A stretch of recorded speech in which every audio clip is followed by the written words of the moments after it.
बिस्मिल्लाहिर्रहमानिर्रहीम। अस्सलाम वालेकुम। आई एम मोहम्मद जावेद और आज हम बात करेंगे इंट्रोडक्शन टू प्रोग्रामिंग टू यानी ओप्स में हम बात करेंगे डिफ़ॉल्ट आर्गूमेंट्स पर।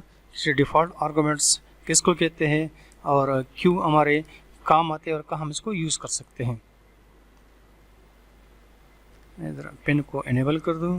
पेन ओके जी। The default arguments in which data is initialized during the function declarations are called default arguments. So जो आर्गूमेंट्स होते हैं ना, आर्गूमेंट्स वो जब हम फंक्शन इनिशियलाइज करते हैं ना, यानी फंक्शन जब हम डिक्लेयर करते हैं उसके दौरान इसकी इनिशियलाइजेशन करते हैं, उनकी डेटा की जब इनिशियलाइजेशन की जाती है उसको हम क्या कहेंगे, डिफ़ॉल्ट आर्गूमेंट्स कहेंगे। जब हम फंक्शन डिक्लेयर करते हैं, जब उस फंक्शन की हम डिक्लेरेशन प्रोवाइड करते हैं और इस दौरान हम चाहते हैं कि जी यहाँ पर वैल्यू भी इनिशियलाइज कर दें, इसको हम क्या कहेंगे, डिफ़ॉल्ट आर्गूमेंट्स कहेंगे। If the values of the arguments are specified in the function declaration, then the arguments of the function in the function can be omitted. अगर हम क्या करते हैं, एक मिनट जरा ये रिपीट तो नहीं हो रहा है। अगर हम डिक्लेयर कर दें क्या चीज़, वैल्यू को, जब हम फंक्शन कॉल करते हैं ना, अब जब हम फंक्शन कॉल कर लेते हैं और उसमें वैल्यू दे देते हैं तो फिर क्या होगा, याद रखिए उस दौरान फिर जो वैल्यू पास होती है ना कॉलिंग से, वहीं जाएगी फंक्शन को, और जो आपने इनिशियलाइज की हुई है वैल्यू डिक्लेरेशन के दौरान उसको ये इग्नोर कर देते हैं। सो याद रखिए वो वैल्यू जो कि हमने इनिशियलाइज की है डिक्लेरेशन के दौरान, इसको क्या कर देगा, इग्नोर कर देगा। कब, जब हम कॉलिंग के दौरान वैल्यू फंक्शन को प्रोवाइड करते हैं। जितनी बातें मैं बोल रहा हूँ ये मैं आपको प्रैक्टिकली समझा दूंगा, ठीक है जी। अभी थोड़ी सी ज़रा कॉम्प्लिकेटेड लग रही है, जो स्पेशली जो नए बंदे होते हैं। If the arguments are omitted in the function call, जब हम फंक्शन कॉल कर रहे हैं और इस दौरान हमसे वैल्यू रह जाती है, हम भूल जाते हैं, तो फिर क्या होगा, then the default arguments are automatically pass to the function definition. फिर हमने जो फंक्शन डिक्लेरेशन में जो वैल्यू इनिशियलाइज की थी ना, वो क्या होगी, वो चली जाती है किसको, फंक्शन डेफिनेशन को। राइट जी, देखते ज़रा एक एग्जांपल हमने यहाँ पर दिया हुआ है, example of default arguments in the function. हमने कमेंट्स ले लिया, इसके बाद pre processor I stream header हमने ले लिया, फिर नेम स्पेस ले लिया हमने यूजिंग नेम स्पेस std। अब देखो यहाँ पर हम क्या कर रहे हैं, एक फंक्शन डिक्लेयर कर रहे हैं वाइड एड, और यहाँ पर साथ ही हम क्या कर रहे हैं, डिफ़ॉल्ट आर्गूमेंट प्रोवाइड कर रहे हैं। देखो हम इंट इक्वल 100 दे रहे हैं, कामा इंट इक्वल 200 दे रहे हैं। ये क्या है, ये डिफ़ॉल्ट आर्गूमेंट है, यानी ये हम डिक्लेरेशन के दौरान डेटा की इनिशियलाइजेशन कर रहे हैं। मेन में आते हैं, देखो यहाँ पर मैं इसको क्या करता हूँ, कॉल करता हूँ, और से देखते जाए।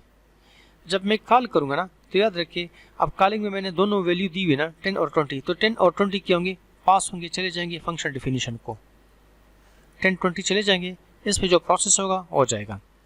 यहाँ पर अब इस दौरान जब ये पास हो गया ना तो ये वैल्यू क्या हो गई, इसको इसने छोड़ दिया, यानी 100 को भी छोड़ दिया, 200 को भी छोड़ दिया।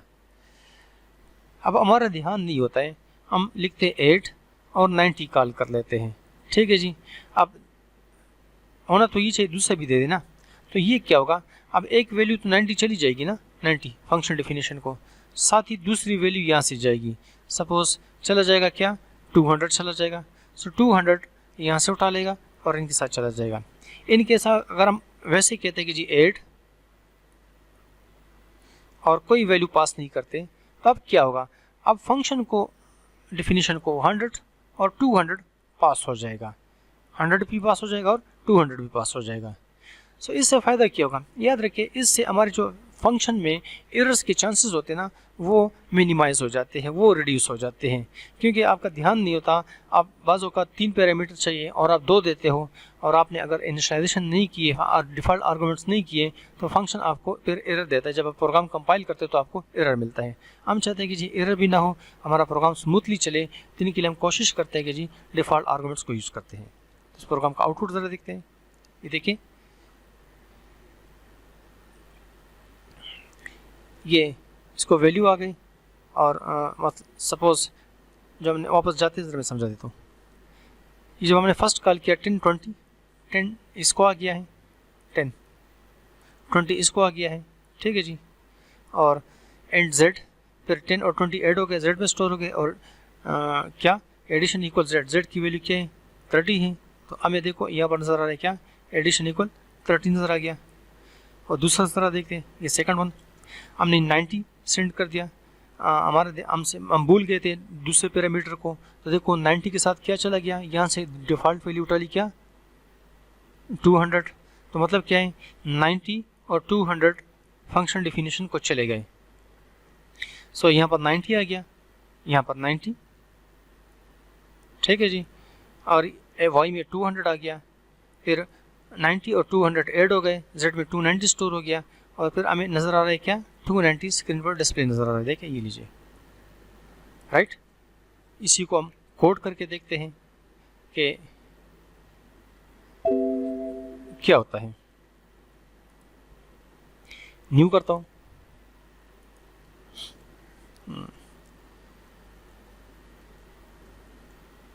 Example of default arguments,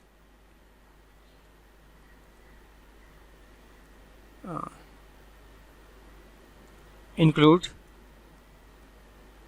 IOStream,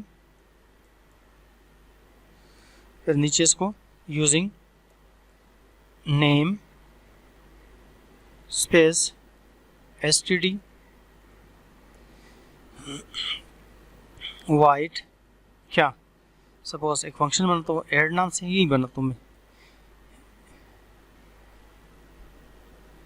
चलिए हम इसमें फिलहाल नहीं देते। अच्छा क्या इंट कामा इंट, दो पैरामीटर पास करूंगा, फिलहाल इसमें मैं इनिशियलाइजेशन नहीं करता। देखो मैं आपको दिखाता हूँ कि हमें पता लगी।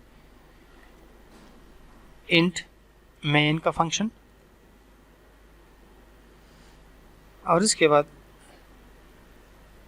यहाँ पर हम ऐड का फंक्शन बनाते हैं, मेन के बाद white add int x comma int Y,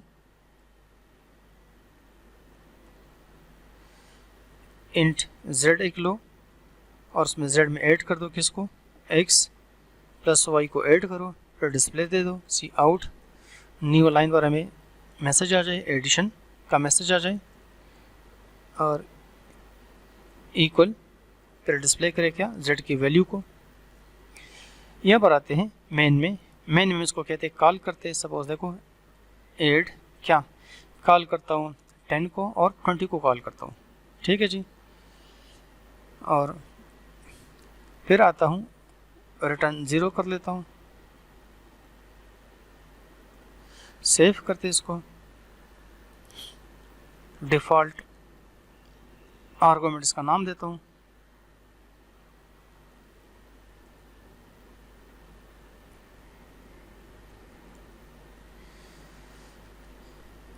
compile करते हैं। फिलहाल इसमें मैंने डिफ़ॉल्ट आर्गुमेंट नहीं डाले, मैं आपको देखो थोड़ा सा इशू दिखाता हूँ कि मसला कहाँ पर आ रहा है और कैसे आ सकता है हमारे पास, ठीक है ना। देखो 10 20 को ऐड कर रहे हैं ना, ओके जी।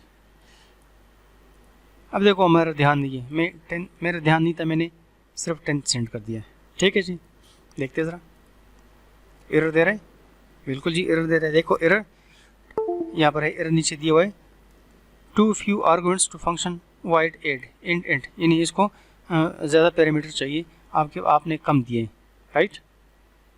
सपोज ये भी हटाते हैं, सिर्फ वैसे बेचते हैं, ये देखें अब भी एरर आ रहा है, ठीक है जी। हम चाहते हैं कि जी इस एरर से हम बच जाएं, तो हम क्या करते हैं, हम लिखते हैं इंट, सपोज कहता हूँ 100, दूसरे में कहता हूँ, ज़रूर नहीं कि आप 100 200 दे दें, आपकी अपनी मर्जी है, इंट इधर देता हूँ 600।